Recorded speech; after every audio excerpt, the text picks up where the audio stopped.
اور حکم دے گا کہ اپنے خزانے نکال، اور فرمایا اس کا نتیجہ یہ نکلے گا فَتَتَّبِعُهُ كُنُوزُهَا، تو اس زمین کے جو خزانے ہیں وہ نکل کے اس کے ساتھ چلنے شروع، زمین پر قدرت، فضا پر قدرت، بارش کا حکم ہوگا وہ بارش ہو جائے گی، آسمان بارش برسائے گا، زمین اپنے خزانے اگل۔ پانچویں بات وَيُبْعَثُ مَعَهُ الشَّيَاطِينُ عَلَى صُورَةٍ مَّن مَّاتَ، اس کے ساتھ کچھ ایسے شیاطین مبعوث ہوں گے کہ جو ان صورتوں کو اختیار کریں گے ان لوگوں کی جو مر چکے ہیں، من الآباء والأمہات والمعارف، جو آباء و اجداد اور مائیں اور دادیاں اور جو بھی جان پہچان والے لوگ ہیں جو فوت ہو چکے ہوں گے، وہ ان کی صورت اختیار کریں گے۔ فَتَأْتِيَ أَحَدَهُمْ فَيَقُولُ أَلَسْتُ فُلَانًا أَلَسْتَ تَعْرِفُنِي، پھر وہ آئے گا اور وہ شیاطین آئیں گے اور انسان سے کسی سے بات کریں گے، کیا تم مجھے نہیں پہچانتے؟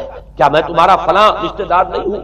اپنی نشانیاں بیان کریں گے اور لوگ پہچان۔ یہ وہ احادیث ہیں کہ جن کا جو نتیجہ نکلتا ہے اس کو پہچان لیجئے۔ وہ نتیجہ یہ ہے کہ حضور صلی اللہ علیہ وسلم نے دجالی فتنے کے جو اوصاف بیان کیے یا جو علامات بیان کیے، ان کا حاصل یہ ہے کہ سائنس اور ٹیکنالوجی وہ بلندیاں انسان کو حاصل کہ جو چیزیں کبھی رسولوں کے معجزوں سے ظہور پذیر ہوتی وہ قوانین طبیعہ پر تصرف کے باعث خود انسان کرنے لگے۔ یہ ہے در حقیقت حاصل۔ چنانچہ آج آپ دیکھیے وہ جو اس کا گدھا ہے وہ ہمارے آج کل کے ہوائی جہاز ہیں، اور آپ کو معلوم ہے کہ یہ رڈار جو ہے ان کے ہوائی جہازوں یہ بالکل اینڈز پر ہوتے ہیں، ان کے بازوؤں پر، اور یہی ان کے کان ہیں، انہی سے انہیں وہ معلومات حاصل ہوتی ہیں۔ خود ان کی لمبائی چوڑائی جو ہے وہ اور پھر یہ کہ ان کے درمیان فصل جو ہے وہ 80 ہاتھ کا یا 40 باہ کا وہ موجود ہے، اور جہاز کی ایک اڑان اب تو کہیں بات پہنچ گئی کہ آپ کو معلوم ہے کہ پوری دنیا کے گرد بھی ایک جہاز جو ہے وہ چکر لگا لیتا ہے چند گھنٹوں کے اندر۔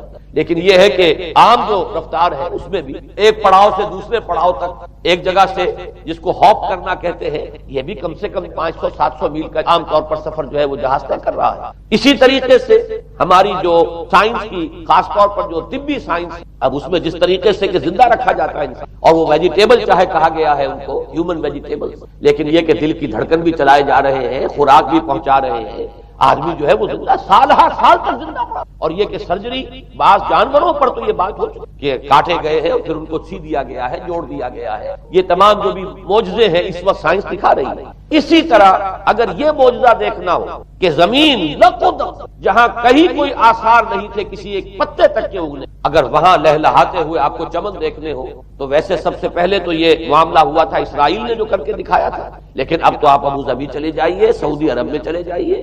سعودی عرب کے اندر حال یہ ہے کہ آپ اگر ہوائی جہاز سے سفر کریں ریاض سے جدہ تک تو آپ کو جگہ جگہ بڑے سرکولر پیچز نظر آئیں گے جہاز سے، نہایت گرین، اور اس کے اندر جو ہے آرٹیفیشل اریگیشن، اور بہت عمدہ وہاں کاشت ہو رہی ہے، اور بہت خوبصورت فارم جو ہے وہ تمام کے تمام سرکولر پیچ، اس لیے کہ جو اریگیشن ہوتی ہے وہ ان ویلز کے ذریعے سے ہوتی ہے کہ جو ایک سرکل میں چلتے ہیں، اور پانی کی وہ آرٹیفیشل بارش جو ہے وہ ہوتی رہتی ہے۔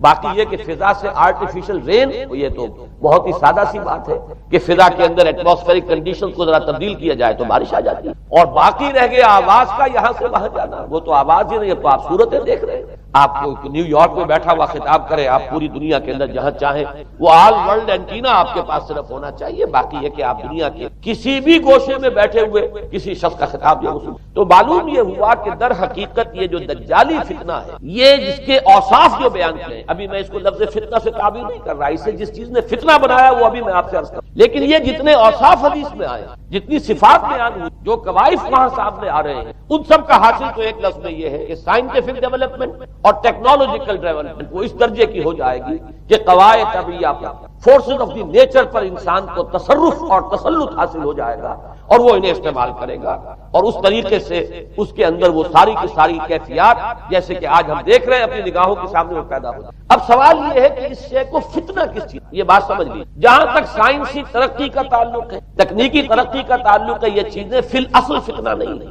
یہ تو وہ علم آدم الاسماء کلھا کا ظہور ہے۔ اللہ تعالیٰ نے ازل میں حضرت آدم علیہ السلام کو جو صلاحیت عطا فرما دی تھی، یہ ایکسفولیشن ہے، اس کا ظہور ہے، جیسے کہ آم کی گٹھلی میں آم کا درخت ہے، لیکن ظاہر بات ہے کہ اس کو درخت بننے میں وقت لگتا ہے، پہلے وہ 2 پتے نکلتے ہیں، پھر وہ بڑھتا ہے معاملہ، کئی سال میں جا کر وہ درخت جو ہے وہ جوان ہوگا اور وہ پھل دے۔ اسی طریقے سے یوں سمجھیے کہ بالقوہ وہ علم حضرت آدم علیہ السلام کو دے دیا گیا، یعنی وہ صلاحیتیں ولیت کر دی گئی، وہ فیکلٹیز، سمع اور بصر اور فؤاد، دیکھو سنو نتیجہ نکالو۔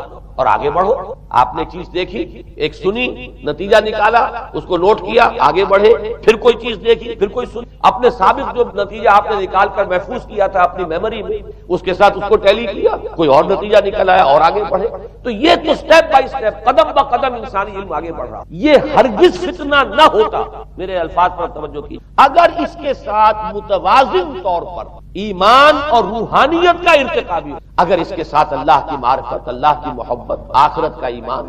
منزل انسان کی جو ہے وہ آخرت ہے، دنیا نہیں ہے. اگر یہ چیزیں ساتھ کے ساتھ ہوتی تو یہ ہرگز فتنہ در حقیقت اسے جس نے بنایا ہے وہ یہ کہ کچھ ایسے اسباب ہوئے ہیں، اور وہ اسباب آج مجھے بیان کرنے کہ در حقیقت موجودہ عیسائیت اس کا سب سے بڑا سبب ہے. اس کے نتیجے میں ایک بہت بڑا گیپ، اپالنگ گیپ، بڑا مہیب خلا ہے، بڑی وسیع خلیج ہے جو حائل ہو چکی ہے کہ ایمان اور روحانیت ختم ہوتے چلے گئے، اور یہ ٹیکنیکل اور سائنٹیفک ڈیولپمنٹ بڑھتی چلی، دونوں کے درمیان جو خلا پیدا ہوا ہے اتنا بنا دیا ہے، اور عظیم ترین فتنہ. ورنہ اگر اس کے ساتھ ہی اللہ پر ایمان، آخرت پر ایمان، اور انسان کے اندر ایمانی کیفیات، اس کی روحانی کیفیات اگر یہ بھی برقرار رہتی، بلکہ اس کے ساتھ متوازن طور پر ان کو ترقی کرنا چاہیے، تو یہ ہرگز فتنہ نہیں ہے. تو پہلی بات یہ سمجھ لیجئے کہ اگرچہ دجالی فتنے کے جو صفات، اس کے اوصاف، اس کی علامات، اس کے مظاہر جو بھی حدیث کے ذریعے سے ہمیں معلوم ہے، جس کا میں نے ابھی آپ کے سامنے تذکرہ کیا، وہ سب در حقیقت تعبیر ہے. اس دور کا جو محاورہ ہے، اس دور کی جو زبان ہے، اس دور میں جن الفاظ سے گفتگو کی جا سکتی، اس دور کے ایڈیم میں آج کی جو سائنٹیفک اور ٹیکنالوجیکل ترقی ہے گویا کہ اس کی تعبیر گئی ہے کہ وہ دجالی. لیکن اس شے کو فتنہ بنانے والی شے در حقیقت یہ ہے کہ ایک بہت بڑی خلیج حائل ہو چکی ہے ایمان اور روحانیت، اور دوسری طرف سائنٹیفک اور ٹیکنالوجیکل ڈیولپمنٹ. ان دونوں کے درمیان اتنا بودھ اور فصل پیدا ہو گیا ہے کہ جس کی وجہ سے اس نے فتنے کی شکل. اس کا سبب کیا ہے، آج ہمیں اس پر غور کریں. دیکھیے حضرت مسیح علیہ السلام کا دین، اور جیسا کہ میں نے عرض کیا ہے سورہ کہف کے پہلے رکوع میں تذکرہ انہی کا ہو رہا ہے. وَيُنذِرَ الَّذِينَ قَالُوا اتَّخَذَ اللَّهُ وَلَدًا مَا لَهُم بِهِ مِنْ عِلْمٍ وَلَا لِآبَائِهِمْ كَبُرَتْ كَلِمَةً تَخْرُجُ مِنْ أَفْوَاهِهِمْ يَقُولُونَ إِلَّا كَذِبًا فَلَعَلَّكَ بَاخِعٌ نَفْسَكَ عَلَىٰ آثَارِهِمْ إِن لَّمْ يُؤْمِنُوا بِهَٰذَا الْحَدِيثِ. ان آیات کا پہلے ترجمہ آپ سن لیجئے، جو پہلی آیات ہے ان کا ترجمہ ہم کر چکے. کل حمد اس اللہ کے لیے ہے جس نے اپنے بندے پر کتاب نازل فرمائی اور اس میں کوئی کجی نہ رکھی،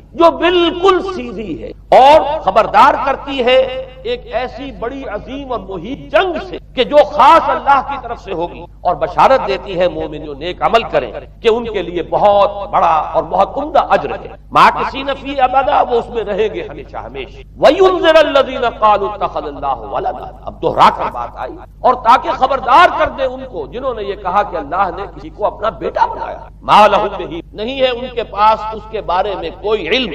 وَلَا لِآبَائِهِمْ، نہ ان کے آباء و اجداد کے پاس کوئی علم، کوئی عقلی دلیل، کوئی اللہ کی اتاری ہوئی کسی کتاب میں، اللہ کے اتارے ہوئے کسی صحیفے میں اس کے لیے سند نہیں. وَلَا لِآبَائِهِمْ كَبُرَتْ كَلِمَةً تَخْرُجُ مِنْ أَفْوَاهِهِمْ، بہت بڑی بات ہے کہ جو نکل رہی ہے ان کے منہوں سے. إِن يَقُولُونَ إِلَّا كَذِبًا، نہیں بول رہے یہ، نہیں کہہ رہے یہ مگر جھوٹ. فَلَعَلَّكَ بَاخِعٌ نَفْسَكَ عَلَىٰ آثَارِهِمْ، تو اے نبی صلی اللہ علیہ وسلم شاید کہ آپ اپنے آپ کو ہلاک کر لیں ان کے آثار پر. یہ آثار کے لفظ کو میں بھی ذکر رکھ رہا ہوں، بعد میں اس وضاحت کروں گا. إِن لَّمْ يُؤْمِنُوا بِهَٰذَا الْحَدِيثِ آسَفًا، اگر یہ لوگ ایمان نہ لائے اس حدیث پر، یہ حدیث قرآن، اس پر اگر یہ ایمان نہ آئے، جیسے کہ وہاں فرمایا گیا تھا اگر رحمت خداوندی میں داخل ہونا ہے اے بنی اسرائیل تو یہ شاہدرہ ہے رحمت خداوندی کا قرآن حکیم، آؤ اور داخل. یہاں پر ان عیسائیوں کو متنبہ کیا جا رہا ہے اگر وہ اس حدیث پر، یہ حدیث اللہ، اللہ کی کتاب، احسن الحدیث کتاب متشابہہ فبأی حدیث بعدہ یؤمنون، اگر اس اللہ کی حدیث پر، اللہ کی کتاب پر یہ ایمان نہ لائے تو جو ان کے آثار ہوں گے، جو نتائج نکلے ان پر اے نبی شاید کہ آپ اپنے آپ کو صدمے اور رنج اور غم سے ہلاک کر. یہ ہے در حقیقت وہ آیات کی جن میں تذکرہ ہو رہا ہے عیسائیت کا. لیکن عیسائیت سے مراد کیا ہے اسے سمجھ. حضرت مسیح علیہ السلام کا دین تو بعین ہی وہی دین تھا جو دین آدم سے لے کر محمد تک صلی اللہ علیہ وسلم وعلیہ الصلوۃ والسلام جتنے انبیاء آئے ہیں ان کے دین میں کوئی فرق نہیں. دین توحید وہی ایمان، البتہ شرائع کے اندر شریعت اور تفصیلی احکام میں فرق ہوا ہے. شریعت موسوی اور شریعت محمدی علی صاحب الصلاۃ والسلام تھوڑا تھوڑا فرق ہے. دین ایک ہی ہے. شرع لکم من الدین ما وصى به نوحا والذی اوحینا الیک وما وصینا به ابراہیم وموسیٰ وعیسیٰ. دین میں تو ہم نے وہی شے تمہارے لیے بھی معین کی ہے مسلمانوں کہ جس کی کہ ہم نے نوح کو وصیت کی تھی اور جس کی کہ ابراہیم کو اور موسیٰ کو اور عیسیٰ کو وصیت ایک ہے. ان الدین عند اللہ الاسلام. تو دین مسیحی بھی وہی تھا بعین نہیں جو دین محمدی ہے اور دین موسوی صلی اللہ علیہ وسلم علیہ الصلوۃ والسلام. البتہ حادثہ جو نہایت عظیم پیش آیا ہے اور وہ یہ ہے کہ ساؤل اس کا نام تھا پہلے، جس نے کہ اپنی زندگی میں حضرت مسیح علیہ السلام جب تک موجود تھے دنیا میں شدید انہیں تکلیفیں پہنچائیں، شدید ایذائیں پہنچائیں، ان کی مخالفت پر کمر بستہ رہا. لیکن اس کے بعد جب انہیں اٹھا لیا گیا یا عیسائیوں کے عقیدے کے مطابق وہ سولی دیے گئے، اور اس کے بعد ان کا عقیدہ بھی یہ ہے کہ سولی پانے کے بعد پھر وہ زندہ ہو کر آسمان پر، جبکہ ہم یہ سمجھتے ہیں اور ہمارا ایمان ہے کہ انہیں سولی دی نہیں گئی بلکہ انہیں تو پہلے ہی اٹھا لیا گیا تھا، ان کی جگہ کوئی اور ہے.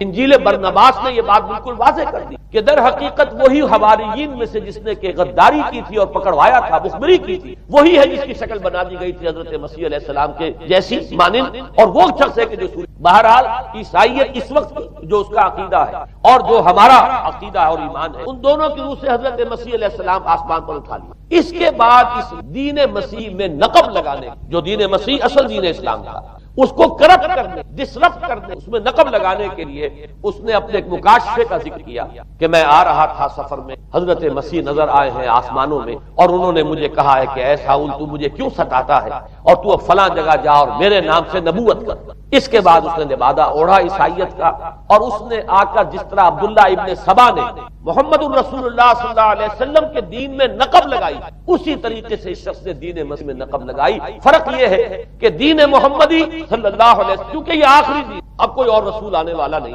اللہ تعالیٰ کی طرف سے اس شریعت کو ایک پروٹیکشن حاصل، لہذا ایک جزء کی حد تک گمراہی جو ہے پھیل سکی کل پر محیط. لیکن بدقسمتی سے دین مسیحی کے بارے میں یہ ہوا کہ کچھ عرصے تک تو کشمکش رہی ہے. اصل دین مسیحی پر بھی جو کاربند لوگ تھے اور جو اس کے اوپر مستقیم رہے وہ قائم کچھ عرصے تک رہے ہیں، لیکن ہوتے ہوتے تقریباً اس دور تک آ کر جب کہ حضور کی بعثت ہوئی ہے، اصل دین مسیح کے ماننے والے تقریباً ختم ہو چکے تھے، شاذ لوگ رہ گئے اور ان میں بھی یہ جرأت نہیں تھی کہ اپنے اصل دین کا وہ اظہار کر، بلکہ ہوتے ہوتے ان 600 سالوں کے اندر یہ ہوا کہ پالزم جو ہے در حقیقت اس نے ہی مسیحیت کی شکل اختیار کی. یہ پالزم جو ہے یہ ہے در حقیقت یوں سمجھیے کہ ادیان عالم کی تاریخ میں سب سے زیادہ گمراہ کن مذہب. اس کا رد عمل پیدا ہوا ہے یورپ جس نے کہ اس دجالی فتنے کی شکل اختیار کی. میں یہ چاہتا ہوں کہ اس کے ضمن میں چند باتیں آج آپ کے سامنے. پال نے جو دین مسیحی میں یا دین اسلام میں جو صحیح دین اللہ کا، اس میں 3 تبدیلیاں بنیادی. سب سے پہلا تو وہی جو قرآن کہہ رہا ہے الذین قالوا اتخذ اللہ ولد. مسیح کو حضرت مسیح علی نبینا علیہ الصلوۃ والسلام انہیں خدا کا بیٹا قرار دیا. اور اس میں بھی نوٹ کیجئے بیٹے کے لیے عربی زبان میں 2 لفظ ہیں، ابن اور ولد. ابن کا لفظ ذو معنیین ہے، 2 معنی ہیں. ابن بیٹے کو بھی کہتے ہیں اور ابن کا کوئی معنوی تعلق بھی ہو سکتا، صرف بیٹا نہیں. ابن السبیل مسافر کو کہتے ہیں، راستے کا بیٹا، یعنی چونکہ راستے کے ساتھ اس کا ایک تعلق ہے، راستہ چل رہا ہے، وہ تو ابن السبیل. ابن الوقت، وقت کا بیٹا، وہ وقت کا بیٹا اس معنی میں نہیں ہے، بلکہ یہ ہے کہ جو ہر وقت جو ہے حالات کے مطابق گرگٹ کی طرح اپنا رنگ بدلتا چلا جائے، چلو تم ادھر کو ہوا ہو جدھر کی، وہ ابن الوقت. تو ابن الوقت اسی طریقے سے جو میں نے دوسری مثال دی ہے، ان کو اگر آپ سامنے رکھیں گے تو معلوم یہ ہوا کہ ابن کے تو دونوں معنی ہو سکتے، لیکن ولد یہ بالکل مخصوص اولاد کے معنی میں. ولد یہ تو گویا کہ صلبی اولاد. اور عیسائیت وہ ہے مذہب کہ جس نے کہ بدترین شرک کی صورت اختیار کی ہے، اور ان کے ہاں عقیدے میں یہ الفاظ ہیں کہ مسیح اللہ کا، خدا کا صلبی بیٹا، تاکہ کوئی شک نہ رہ جائے کہ کوئی اور نسبت ہے جسے تعبیر، کوئی اور تعلق ہے جس کے لیے یہ لفظ اختیار کیا گیا. صلبی کا لفظ استعمال کیا گیا ہے کہ یہ خدا کا صلبی. اور یوں سمجھیے اب اس کا جو نتیجہ نکلا کہ بیٹا اگر کی کا ہے تو ظاہر بات ہے کہ وہ ہم ہے، ہم نو ہے اپنے انسان کا بیٹا.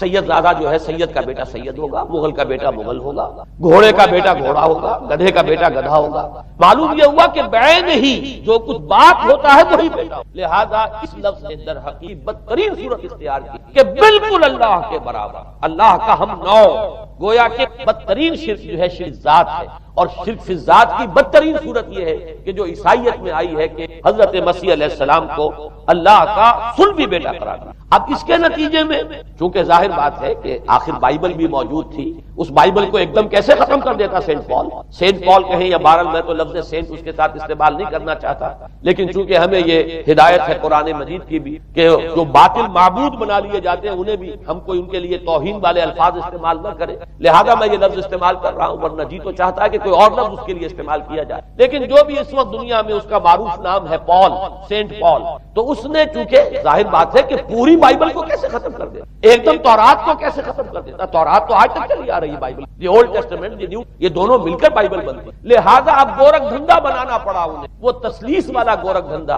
3 میں 1 1 میں 3، توحید بھی ہے تسلیس بھی ہے، 3 میں 1 1 میں 3، اور یہ وہ شے ہے کہ عقیدے کا تعلق عقل سے منقطع کر، سمجھ میں آنے والی بات ہے، 3 میں 1 1 میں 3 ایک گورکھ دھندا ہے۔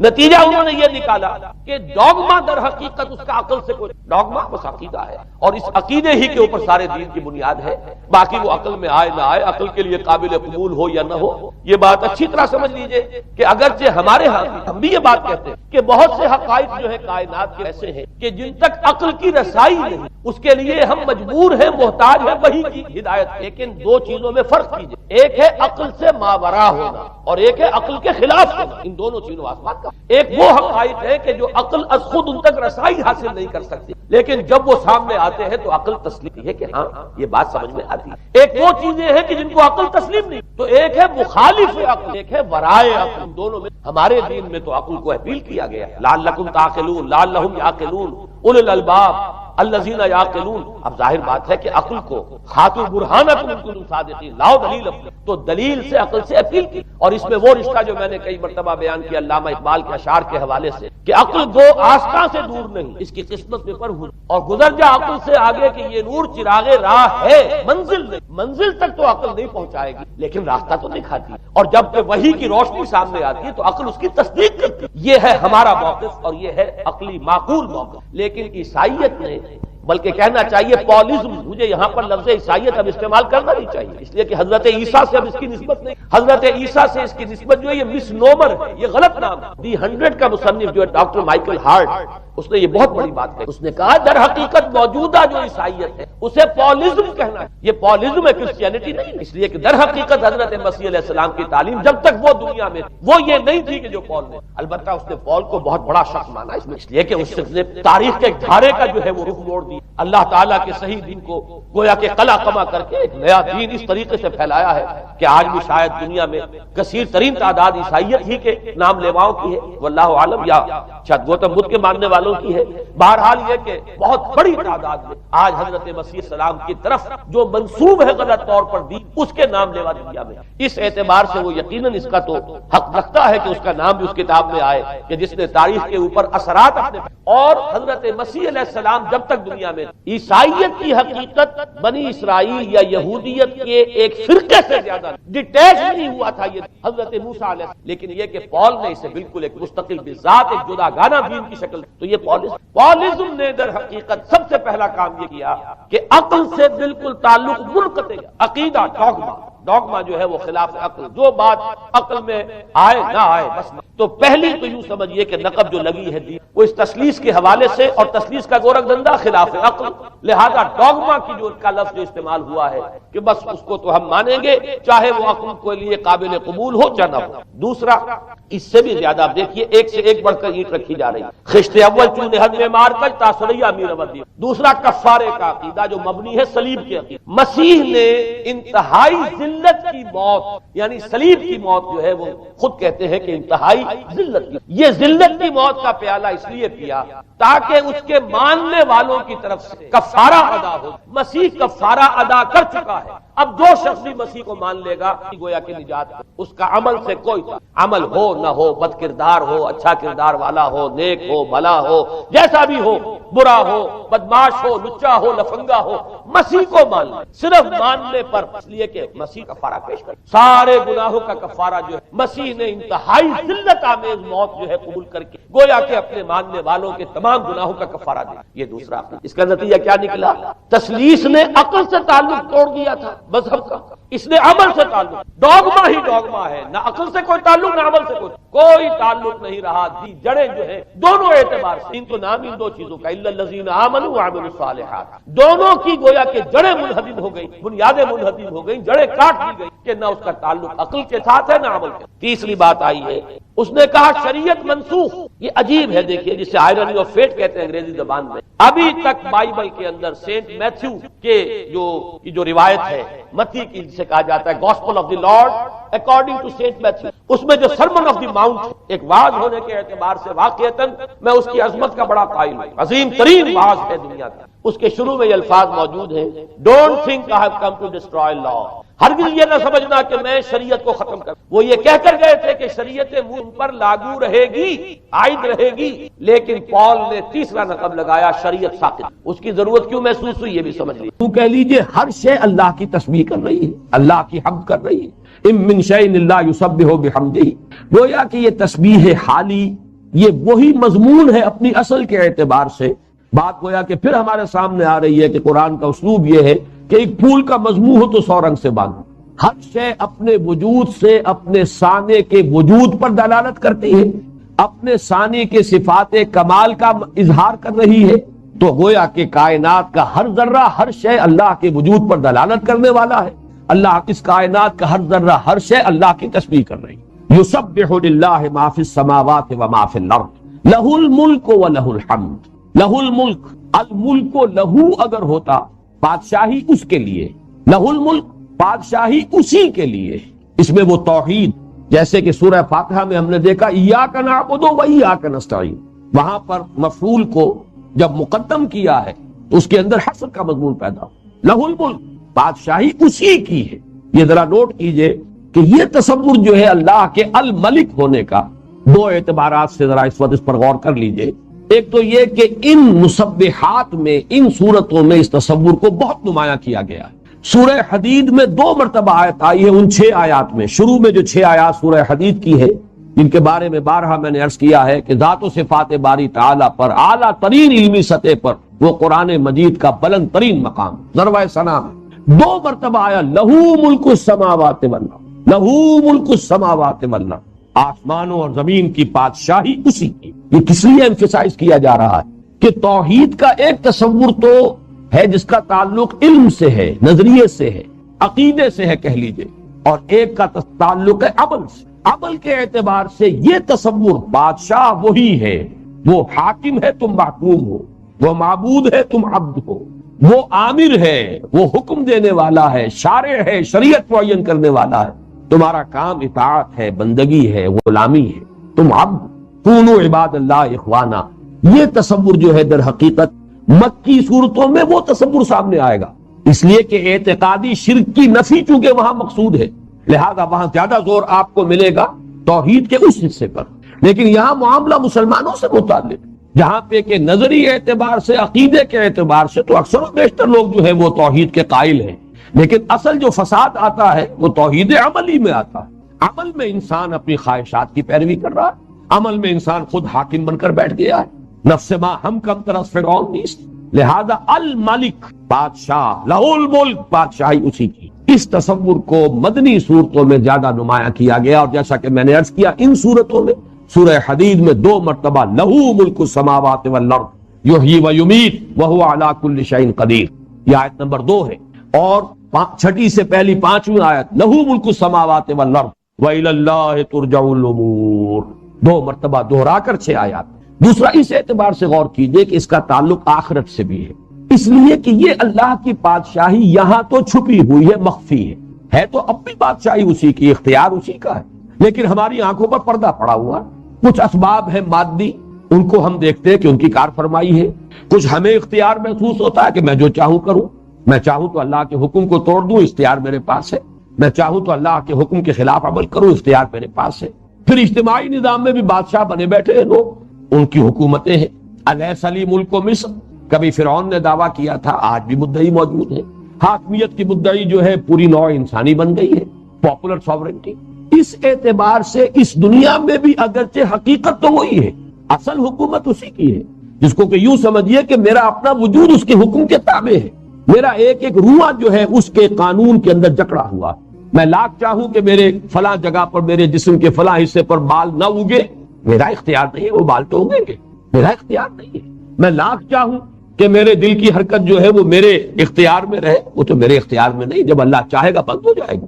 میں لاکھ چاہوں کہ ابھی اس کی جو حرکت جاری رہے، وہ جاری نہیں رہے گی۔ تو معلوم ہوا میرے اپنا وجود میرے کنٹرول میں نہیں ہے، کسی اور کا حکم ہے، کسی اور کی بادشاہی ہے کہ جس کا حکم چل رہا ہے۔ لیکن پردہ ہے، ہمیں کچھ اختیار دیا گیا ہے، اس اختیار ہی سے فائدہ اٹھا کر ہم خود بھی اپنی ذات میں حاکم بن بیٹھتے ہیں، اور اسی کا مظہر یہ ہے کہ دنیا میں بادشاہت کے جو ہے تخت بچھائے گئے ہیں، اور انسان جو ہے حاکمیت کا مدعی بن کر چاہے انفرادی اعتبار سے چاہے قومی اور اجتماعی اعتبار سے اس نے حاکمیت جو ہے اس کا دعویٰ کیا۔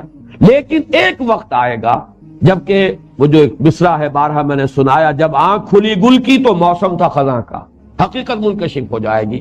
وہ آیت مبارکہ آپ کے ذہن میں آ گئی ہوگی، قیامت کے دن کوئی پکارنے والا پکارے گا لمن الملک اليوم للہ الواحد القہار، آج کے دن کس کی بادشاہی ہے؟ حالانکہ آج سے پہلے بھی اسی کی بادشاہی تھی، لیکن تمہاری آنکھوں پر پردے پڑے ہوئے تھے۔ تمہیں ہم نے آزمانے کے لیے کچھ چیزیں ہیں کہ جن کے اندر کچھ ایک اختیار اور ایک اقتدار کسی کیفیت جو ہے وہ پیدا کر دی تھی، لیکن یہ کہ آج وہ پردے ہٹ گئے، جیسے سورہ قاف میں آیا ہے فَبَصَرُكَ الْيَوْمَ حَدِيدٌ فَكَشَفْنَا عَنْكَ غِطَاءَكَ فَبَصَرُكَ الْيَوْمَ حَدِيدٌ، آج تمہاری آنکھوں سے سارے پردے ہم نے ہٹا دیے ہیں اور تمہاری نگاہ بڑی تیز ہو گئی ہے، ساری حقیقتیں آج تمہارے سامنے منکشف ہو گئی۔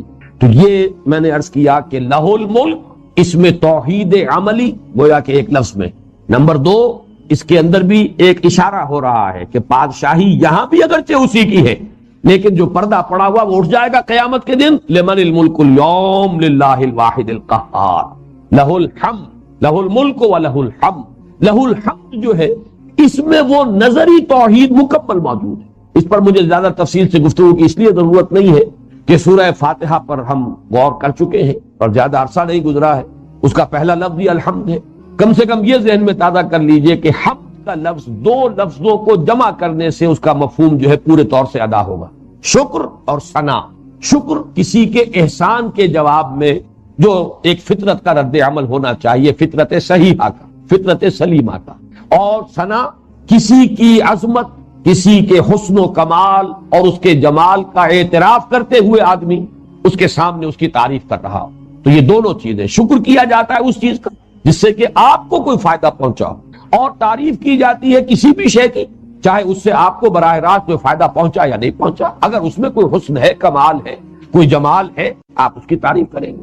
تو وہ ثنا ہے اور یہ شکر ہے، دونوں کو جمع کر لیجیے لفظ حمد۔ لہ الحمد، پھر یہاں پر اب دیکھیے الحمدللہ، یہاں پر لہ الحمد، یہاں پر حسر آیا، کل حمد اسی کی ہے۔ جو بھی دنیا میں حسن نظر آ رہا ہے اس سب کا خالق وہی ہے، جو مظاہر کمال نظر آ رہے ہیں ان تمام کمالات کا منبع ذات باری تعالیٰ ہے۔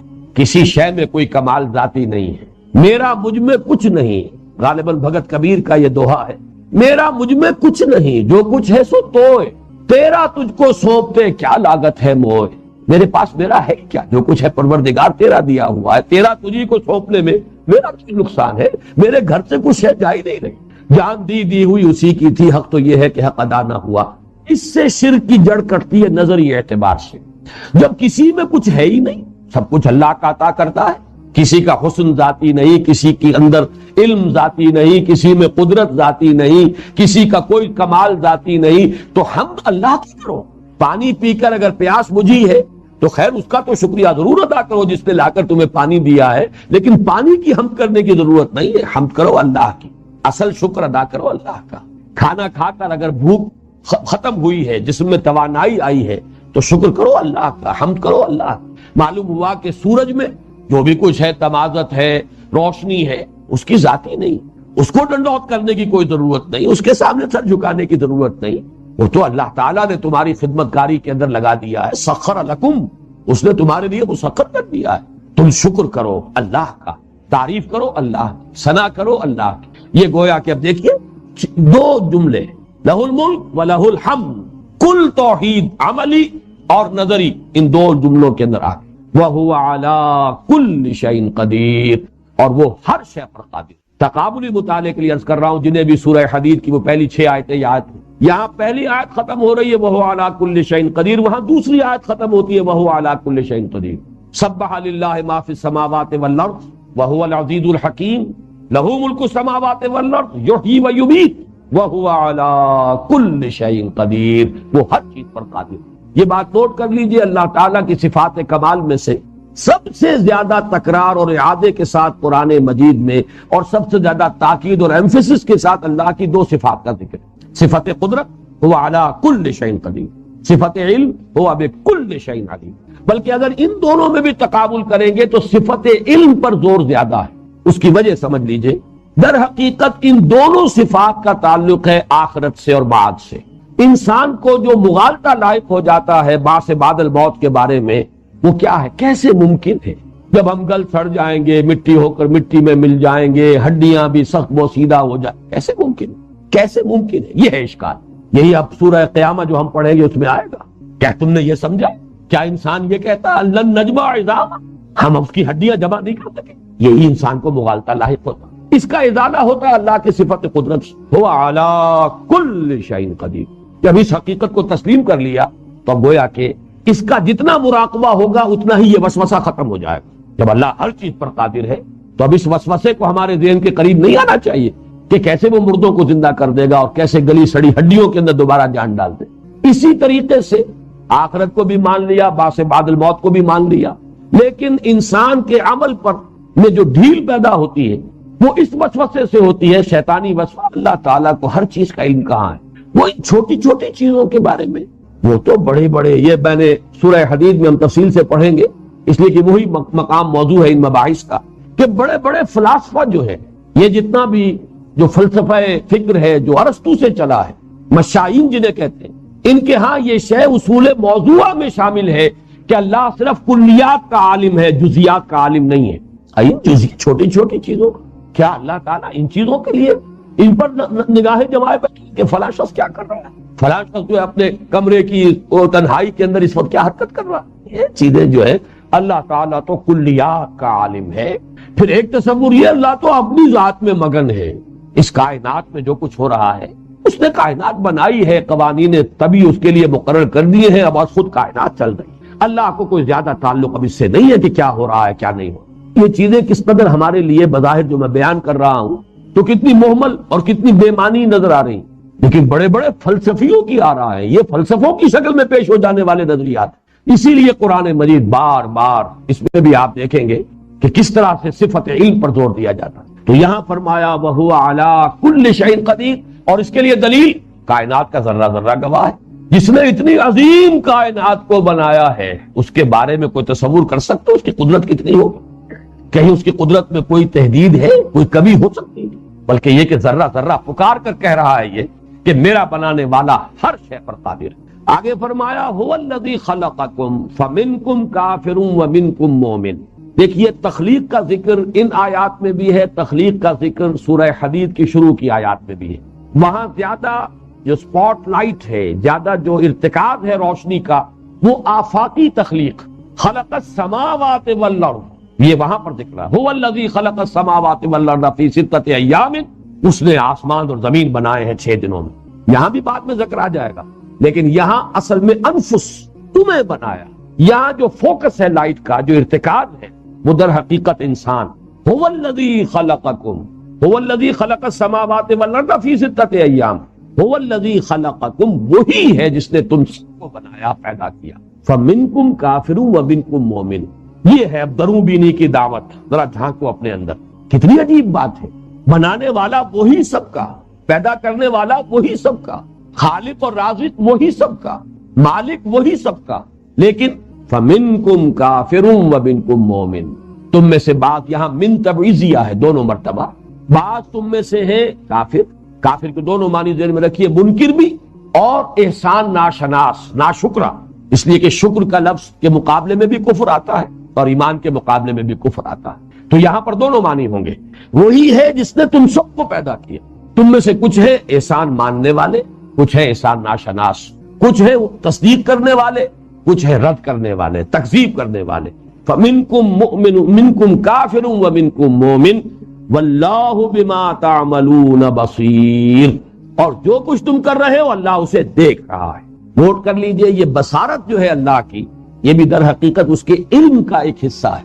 جو اللہ تعالیٰ کی جو صفات، بنیادی صفات ہیں، ان میں صفت علم، لیکن علم میں پھر وہ سمیع بھی ہے، وہ بصیر بھی ہے، وہ خبیر بھی ہے، وہ لطیف بھی ہے. یہ بھی اس کے نام ہے، خبیر، لطیف، سمیع، بصیر. یہ سب در حقیقت صفت علم ہی کی وضاحت ہے، مزید تشریح ہے.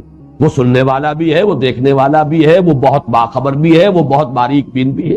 اصل میں تو یہ تمام شعبے کیا ہیں؟ علم ہی کے شعبے ہیں. واللہ بما تعملون بصیر. اب اس میں جو چیز مضمر ہے وہ کیا ہے؟ جو کچھ تم کر رہے ہو اللہ دیکھ رہا ہے. کیا معنی؟ کیوں دیکھ رہا ہے؟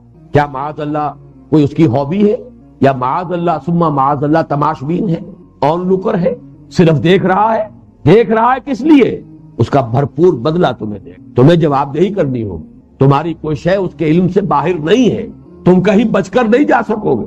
وہی بات جو سورہ لقمان کے دوسرے رکوع میں ہم پڑھ چکے، حضرت لقمان کی نصائح میں، یا بنی انہا ان تک مثقال حبۃ من خردل فتکن فی صخرۃ او فی السماوات او فی الارض یأت بہ ان اللہ لطیف خبیر. اللہ لطیف ہے، باریک بین ہے، باخبر. چاہے رائی کے دانے کے ہم وزن ہو کوئی تمہارا عمل، اور چاہے وہ آسمان کی پہنائیوں میں ہو، چاہے زمین کے پیٹ میں ہو، چاہے پہاڑوں کے اندر چھپ کر اس کی کھو میں کیا گیا ہو، چٹان کے اندر گھس کر کیا گیا ہو، اللہ لے آئے.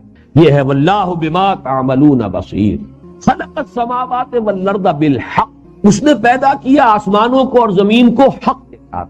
میں نے عرض کیا تھا کہ ان 4 آیات میں ذات و صفات باری تعالیٰ کی بحث، لیکن استدلال کا پہلو موجود ہے، جو ہم اپنے جو دوسرا درس تھا ہمارا اس حصہ دوم کا، سورہ آل عمران کی آیات 190 تا 195 میں جو پڑھ چکے ہیں، کہ غور و فکر سے اللہ کا ذکر کرتے ہوئے، اللہ کو یاد رکھتے ہوئے آسمانوں اور زمین کی تخلیق پر جب انسان مزید غور کرتا ہے تو پکار اٹھتا ہے ربنا ما خلقت ھذا باطلا. اے رب ہمارے، تو نے یہ سب کچھ بیکار پیدا نہیں. باطل کی ضد ہے حق، یا حق ضد ہے، حق کی ضد ہے باطل.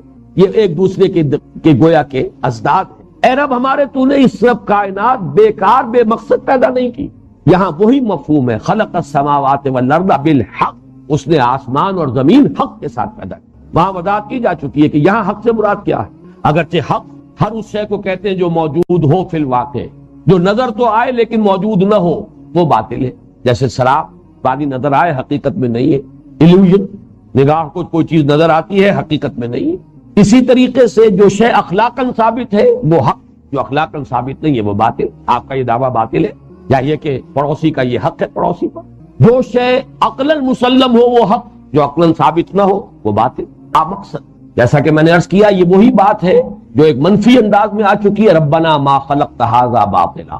اور ایک دوسرا مقام بھی میں نے اسی کا ہم مضمون جو ہے اس وقت کوٹ کیا تھا، سورہ مومنون کے آخر میں آیا ہے، افحسبتم انما خلقناکم عبثا. کیا تم نے یہ سمجھا تھا کہ ہم نے تمہیں بیکار پیدا کیا؟ یہ عبث اور باطل تخلیق جو ہے اس کائنات میں، اس کے لیے کوئی گواہی نہیں ہے کہ کوئی ایک گھاس کا تنکا بھی بیکار پیدا کیا. تو انسان کی تخلیق کس لیے، اور خاص طور پر انسان میں جو نیکی اور بدی کا شعور ہے وہ کس لیے؟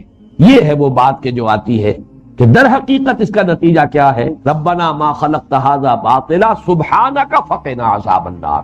گویا کہ وہ پورا مضمون یہاں موجود ہے. چنانچہ آیت کا اختتام ہوگا وَإِلَيْهِ الْمَصِيرُ. اسی کی طرف لوٹ جانا ہے، لوٹنا ہے. یہ مضمون بھی آپ کو ملے گا، سورہ قیامہ میں بھی آئے گا. اَيَحْسَبُ الْإِنسَانُ أَن يُتْرَكَ سُدًى. کیا انسان نے یہ سمجھا کہ یوں ہی بیکار شے سمجھ کر پھینک دیا گیا؟ یہ تو بڑی قیمتی شے ہے، اللہ کا شاہکار ہے. خلقتہ بیدی، اسے میں نے اپنے دونوں ہاتھوں سے بنایا ہے. وَلَقَدْ كَرَّمْنَا بَنِي آدَمَ وَحَمَلْنَاهُمْ فِي الْبَرِّ وَالْبَحْرِ وَرَزَقْنَاهُمْ مِنَ الطَّيِّبَاتِ وَفَضَّلْنَاهُمْ عَلَى كَثِيرٍ مِّمَّنْ خَلَقْنَا تَفْضِيلًا. یہاں بھی فرمایا وَصَوَّرَكُمْ فَأَحْسَنَ صُوَرَكُمْ. تمہاری نقشہ کشی کی ہے اور بہت ہی اچھی نقشہ کشی کی. اب اس کا تعلق فزیولوجی اور ایناٹومی سے ہے. واقعہ یہ ہے کہ اس کا صحیح تاثر وہی لوگ جو ہے حاصل کر سکتے ہیں کہ جنہوں نے مطالعہ کیا حیوانات میں.